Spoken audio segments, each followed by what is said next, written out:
Well, thank you very much for being here. We appreciate it. I'm thrilled to be with a very important man in Guatemala, the Minister Enrique Degenhardt. We are doing a very important signing. It's a historic asylum or safe third agreement between our two countries. It's a very important event.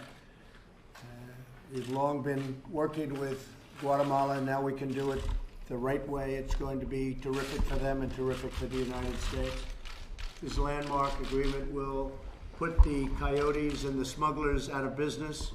These are bad people. These are very, very bad, sick, deranged people. They'll make a lot of money off other people's miseries. It's going to provide safety for legitimate asylum seekers and stop asylum fraud and abuses system. Is also transformative in the step it will take and the many, many, many steps it will take towards security, safety for Guatemala, and signifies the incredible bright future for their country. This agreement will usher in a new era of investment and growth for their nation and sets the stage for cooperation between our countries and expanding access to the H-2A visa, which is your agricultural workers and farm workers. We're going to have them coming into our country in a easier fashion than even before. It's very important for our business, for our farms, for our ranches, and we are going to make that a very, very much easier, less cumbersome program. And further bilateral investment will take place, but the H-2A is really going to be streamlined. And all of those workers that come in, we want them to continue to come in. As you know, we have a very low rate of unemployment, record-setting. We're at about 3.5, maybe 3.6. I hear it's going down. Probably will, because the country's doing tremendous business. Had another record stock market. Today, we're sending a clear message to human smugglers and traffickers that your day is over, and we're investing in the future of Guatemala. The safety of migrants and their families will protect the rights of those with legitimate claims and will end the widespread abuse of the system and the crippling crisis on our border. I want to thank Mexico. As you know, Enrique, the Mexican government, the president of Mexico, has now 21,000 troops on our double borders, on their border. By you, they have about 6,000, and on our southern border, they have getting close to 20,000 by itself. It's going to probably be about 26,000 people, totally soldiers, and very good ones. It's had a tremendous impact, really an incredible impact. So, Kevin, if you look at what's happened over the last short period of time, it's really been great. Now, if the Democrats would sign something, it would be a lot easier, but we have to do it around the Democrats because they refuse to want to close up the borders. They want open borders. That means smugglers. It means hijackers. It means drugs. It means crime. It's frankly a disgrace. But with Guatemala, with Mexico, and with other countries that will be signing safe third agreements very shortly, we're doing really well.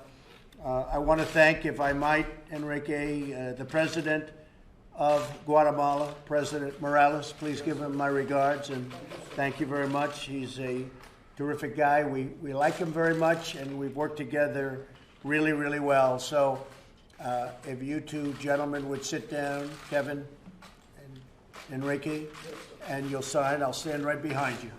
This way I'll confirm it. Okay.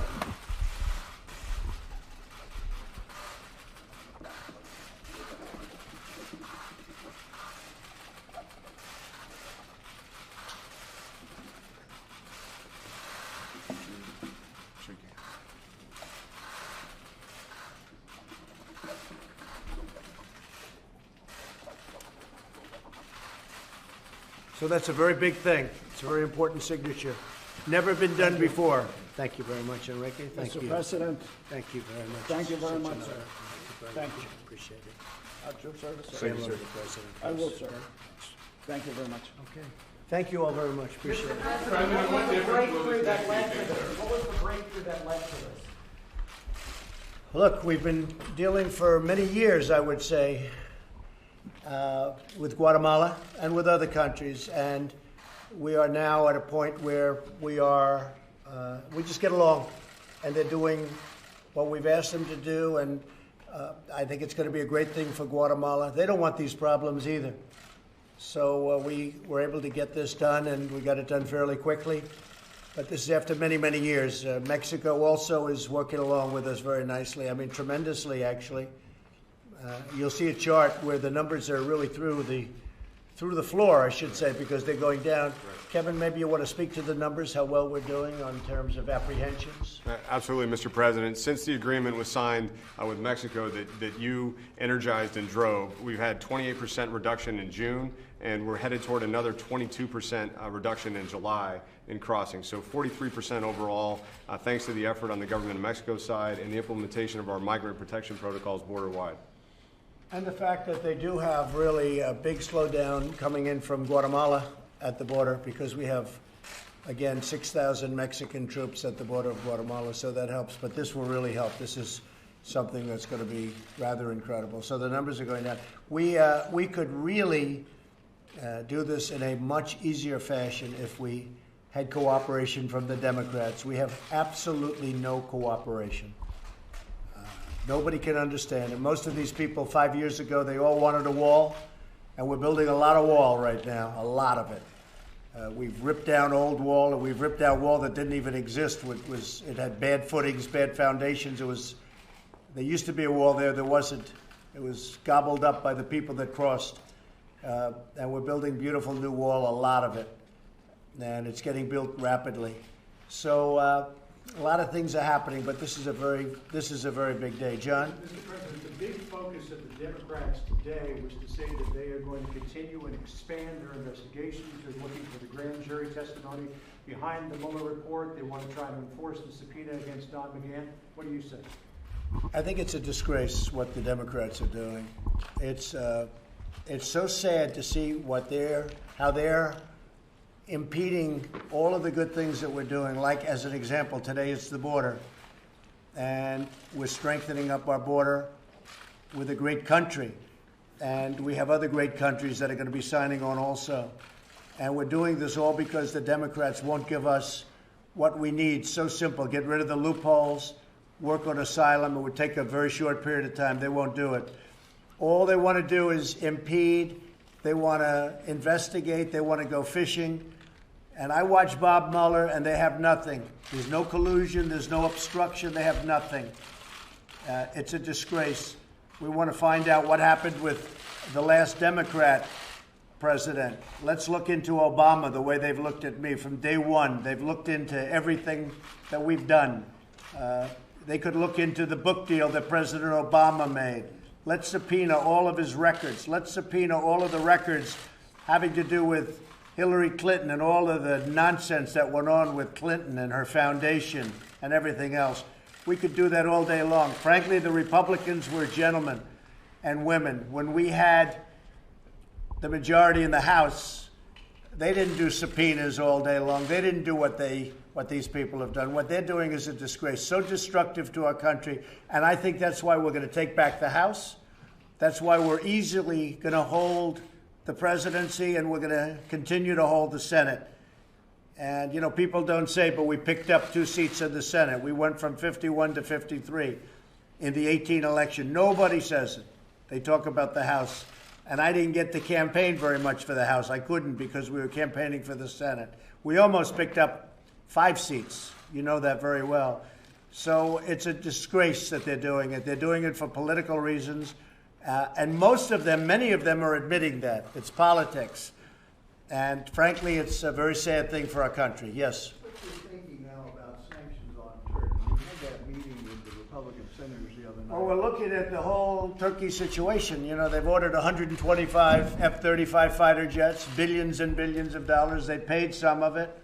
The planes are being made. They're easily sold to other nations because they're the greatest fighter jet in the world.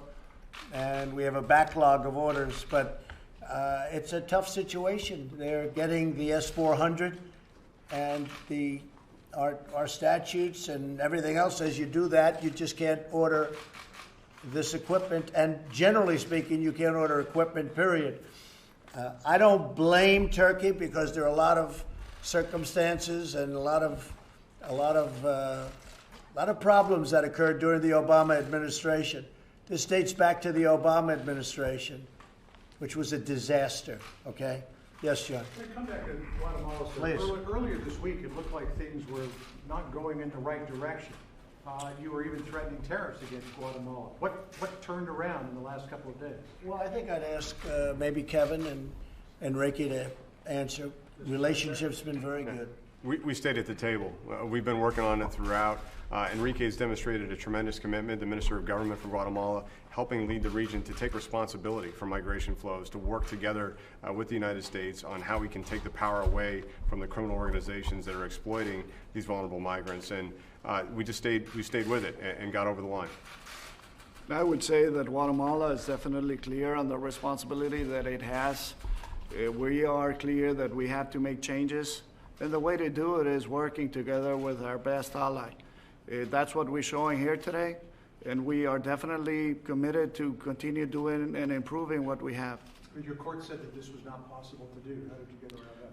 No, they didn't say that.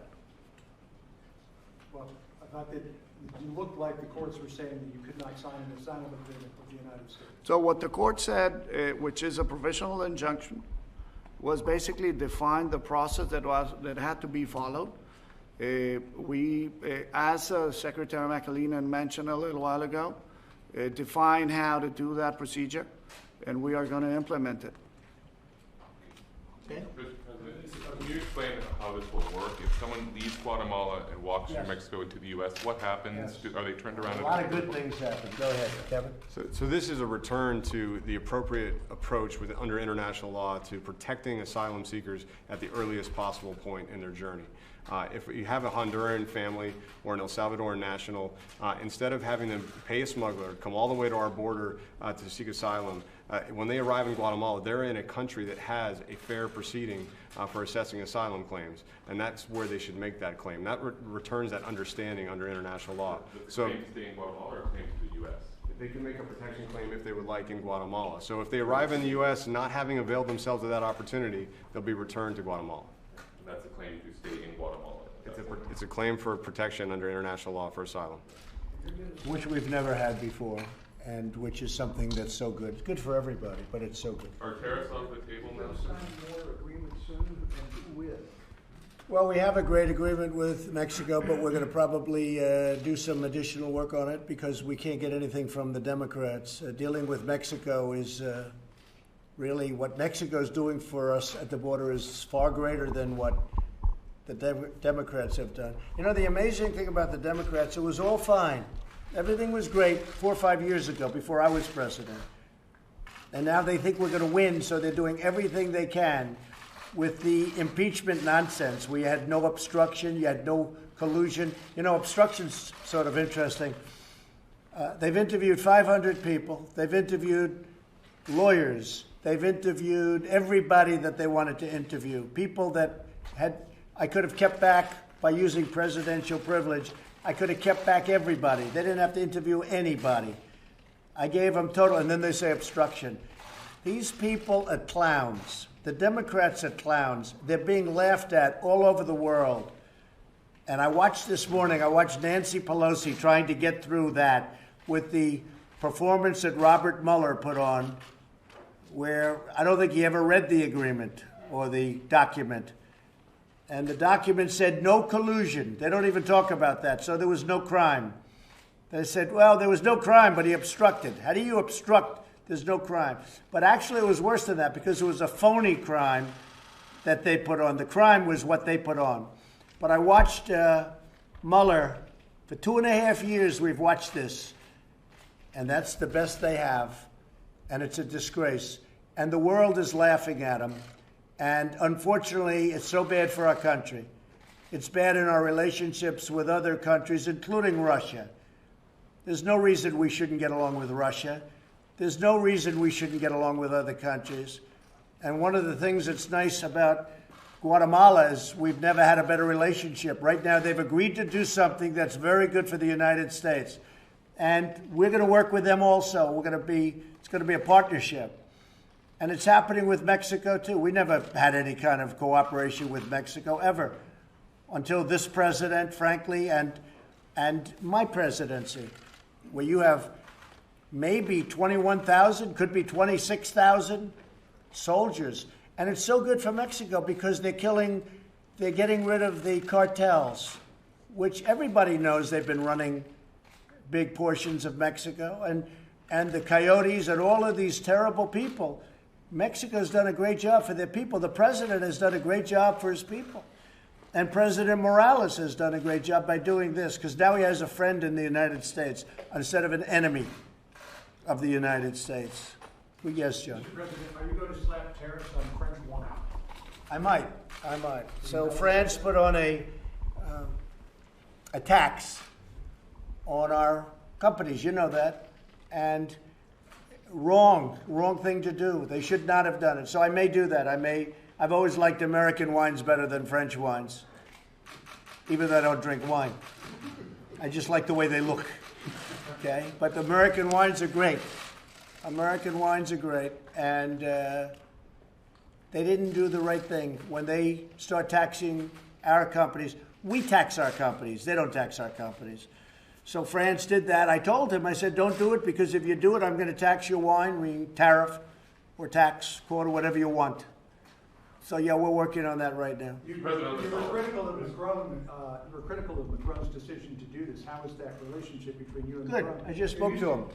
No, I just spoke to him. I have a good relationship with President Macron.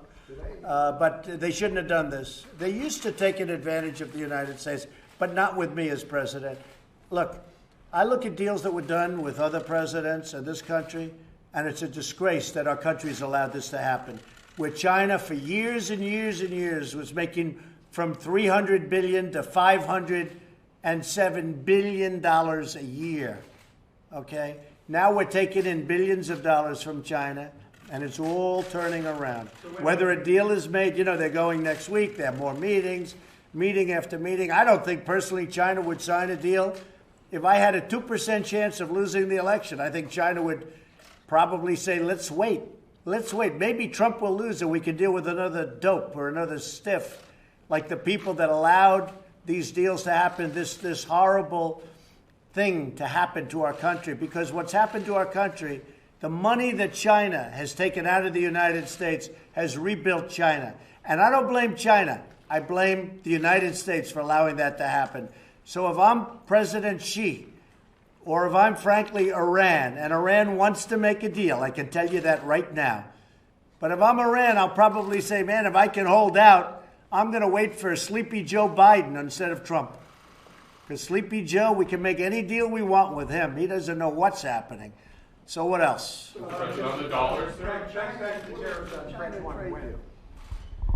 We'll be announcing it sometime fairly soon. We'll see what happens. But they put a tax on. We said, don't do it. We tax our companies. You don't tax our companies. And we'll be announcing something. It might be a wine. It might be on something else. But it's called reciprocal. It's a reciprocal tax.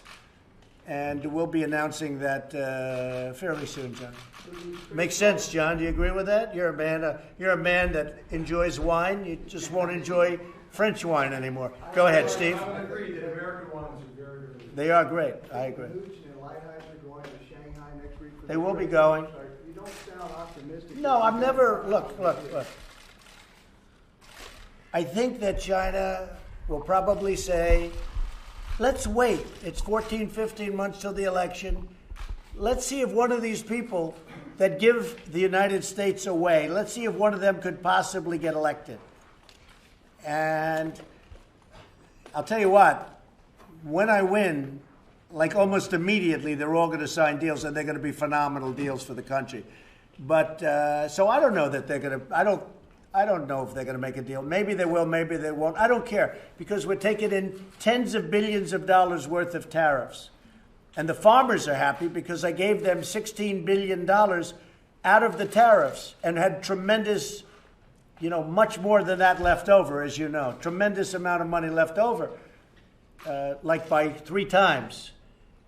And we haven't even taxed China yet compared to what I could do. So we have tens of billions of dollars rolling in from China. We never had 10 cents coming in.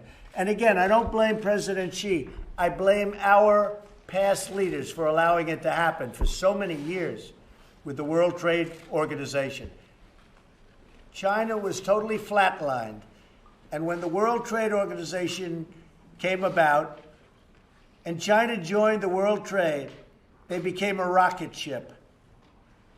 Because, you know, it's a very unfair situation that took place at the World Trade Organization, as are many of them. So they're going to go, and we'll talk, we'll see.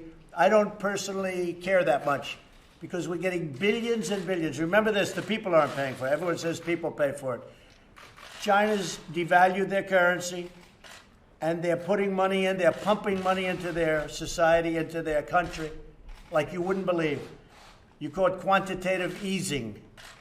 With us, we have a Fed that does quantitative tightening and they raise interest rates. So we have a normalized rate. President Obama had no rates and he had no tightening. And we still have a much better economy than in his wildest dreams. So, and there is something okay about that, but look, the Fed acted too soon. I turned out to be right. They acted too soon and too violently. We've had 9 increases. I believe, you'll check that, but I believe it's 9 increases, a couple under her and a lot under Powell. I'm not a fan. Okay, what else? The dollar, sir, the U.S. dollar, are you too high, too low? Well, the dollar is very strong. The country is very strong. The dollar is it's a beautiful thing in one way, but it makes it harder to compete. And despite that, but we have a very powerful dollar, so that's the good news. Despite that, we're doing really well. The country's doing well. It's really become, more than ever before, the currency of choice. You know, you have the euro that tried to cut in. Well, the euro is now not doing so well. Europe is not doing so well. China's not doing very well. You look at other countries, we're the hottest economic country in the world. There's nobody close. Even Guatemala wants to do business with us now, so we're happy. Yes, sir. Right? Thank you, sir. Have you ruled out any measures? On the dollar valuation, why did you not consider a proposal that was floated on Tuesday here? I could do that in 2 seconds if I want. I mean, Why did you not want to entertain it? well, I didn't say I'm not going to do something, but look, having a strong dollar, there's a reason that it sounds so good. And having a strong dollar is having a strong dollar. We have an amazing country, we have a very strong country. That's why our country has a strong currency. Other countries have a currency that's down the tubes. It's a currency that's weak. China's currency is very low. You look at other countries, look at the euro. The euro is so low. I mean, Germany's paying almost no interest. We're paying 2.1%. We're paying a lot of interest. That's because we have a strong currency. It's a very complicated formula for some people. It's not complicated for me. The Federal Reserve raised the rates too fast and too soon, and they shouldn't have done quantitative tightening, which they did. If they didn't do that, we would be at 4.5% instead of 2.1. Everybody's so thrilled with 2.1. We could have had it much more, except for the Federal Reserve. And we could have been 5,000 to 10,000 points higher in the Dow. Now, I don't want to sound too upset about it because we just broke the all-time record in the history of our country on the Dow. But we could have been higher, right? Could have been a contender. Could have been higher, as Marlon would say. Marlon Brando, the great Marlon Brando. Yes, Steve. Are you okay with North Korea firing off these short-range missiles? Well, you said it. They're short-range missiles, and my relationship is very good with Chairman Kim, and we'll see what happens, but they are short-range missiles, and many people have those missiles. You don't sound too spun up about it. Nope, not at all. They're describing those short range as a warning, and the short range is short range in the United States, but not short Well, range. he didn't say a warning to the United States. I can tell you that. He didn't say a warning to the United States. But they have their disputes. The two of them have their disputes. They've had them for a long time. But he didn't say that. But they are short-range missiles. Standard missiles. Mr. President, have you spoken with Boris Johnson Yes. yet? And Very what good have you done? question. It's the best question you've ever asked. I asked him the other day. Well, you know why your time is good? Because I spoke to him about How long have you been here? 16 minutes? I spoke to him 17 minutes ago. I hung up the phone as you're coming in. And he's a good guy. He's a friend of mine. I think we're going to have a great relationship. And Boris is going to be a great prime minister. I predict he will be a great prime minister. He has what it takes. They needed him for a long time. UK needed him for a long time. And let's see what happens. Yeah, he and I will spend a lot of, we just spent a lot of time when I was with the Queen in one of the great, most beautiful couple of days that I've ever experienced. She's a tremendous woman, incredible woman. We got along very well. So, him, and he's set to go. He's going to be, I think he'll do a great job.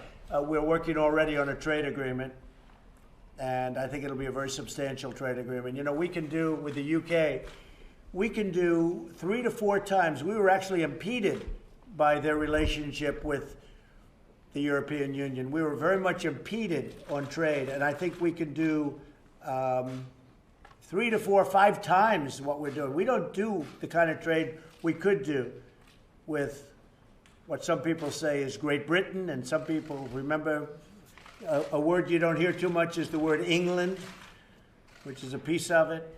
But with the UK, we could do much, much more trade, and we expect to do that, okay? President Apple, you just warned Apple about tariff. So Apple. Yeah, Apple. And they're saying they don't have a skilled labor in the US. Well, I want Apple to build their plants in the United States. I don't want them to build them in China. So when I heard they're going to build in China, I said, no, it's okay, you can build in China, but when you send your product into the United States, we're going to tariff you. But we'll work it out. A man I have a lot of liking for and respect is Tim Cook, and we'll work it out. I think they're going to announce that they're going to build a plant in Texas. And if they do that, I'm starting to get very happy. Okay? Mr. President, do you expect to get similar agreements like the one signed today with Honduras and El Salvador? And are you working on doing that? I do. I do indeed. Will you get them soon? Pretty soon. I mean, we get quick agreements. So I just want to end up by saying that Guatemala has been really a pleasure to deal with, and we're going to have a great relationship for many years to come. And I'd like you, please, extend my warmest regards to the people of Guatemala. Thank you, Mr. President. Thank you very much. Thank you. Thank you very much. When are you planning? Thank you. When are you planning for working vacation in Bedminster? What? When are you planning on working vacation in Bedminster? By the way, Bedminster is not a vacation. I don't go to Manhattan because when I go to Manhattan, I stay at Trump Tower, and I have to close up the whole city of Manhattan. So I go to Bedminster, which is a beautiful place, but it's never a vacation. It's working. Are you planning mostly. a trip to Bedminster over an extended period of time? I hope not, because I like working. I'd rather be right here, but probably over a short period of time. A lot of times you go and they do a lot of work in the White House. For instance, the Obama administration worked out a brand new air conditioning system for the West Wing. And it was so good before they did the system. Now that they did the system, it's freezing or hot in here. Can I rephrase my question?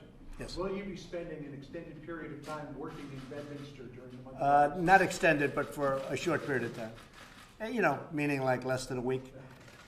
But again, I do that just officially, just to put it on the record. I do that because when I go into Trump Tower, they close up 10 blocks around the building, and it's Manhattan, New York City. It's a big, I don't want to inconvenience people. I don't get any credit for that, but that's okay. Whereas Bedminster, everybody, it works out very easily. It's a much easier thing. It's a great place, but I would love to go to Manhattan. I just don't like seeing the city closed up. I've had to suffer living in Manhattan. I've had to suffer gravely as presidents would come in and come out, and the entire city would be shut down. So I guess I understand it better than most, right? Thank you. We have the G7 coming up, yes. We look forward to it. It'll be in France. Any other stops planned? I don't know. This is a stop that we didn't have planned right here in the Oval Office, right? With Guatemala. And again, thank you very much, Enrique. Thank you, everybody. Thank you very much. Thank you very much. Maybe before. Maybe before. Maybe. All right, guys. Thank you very much. Thank you.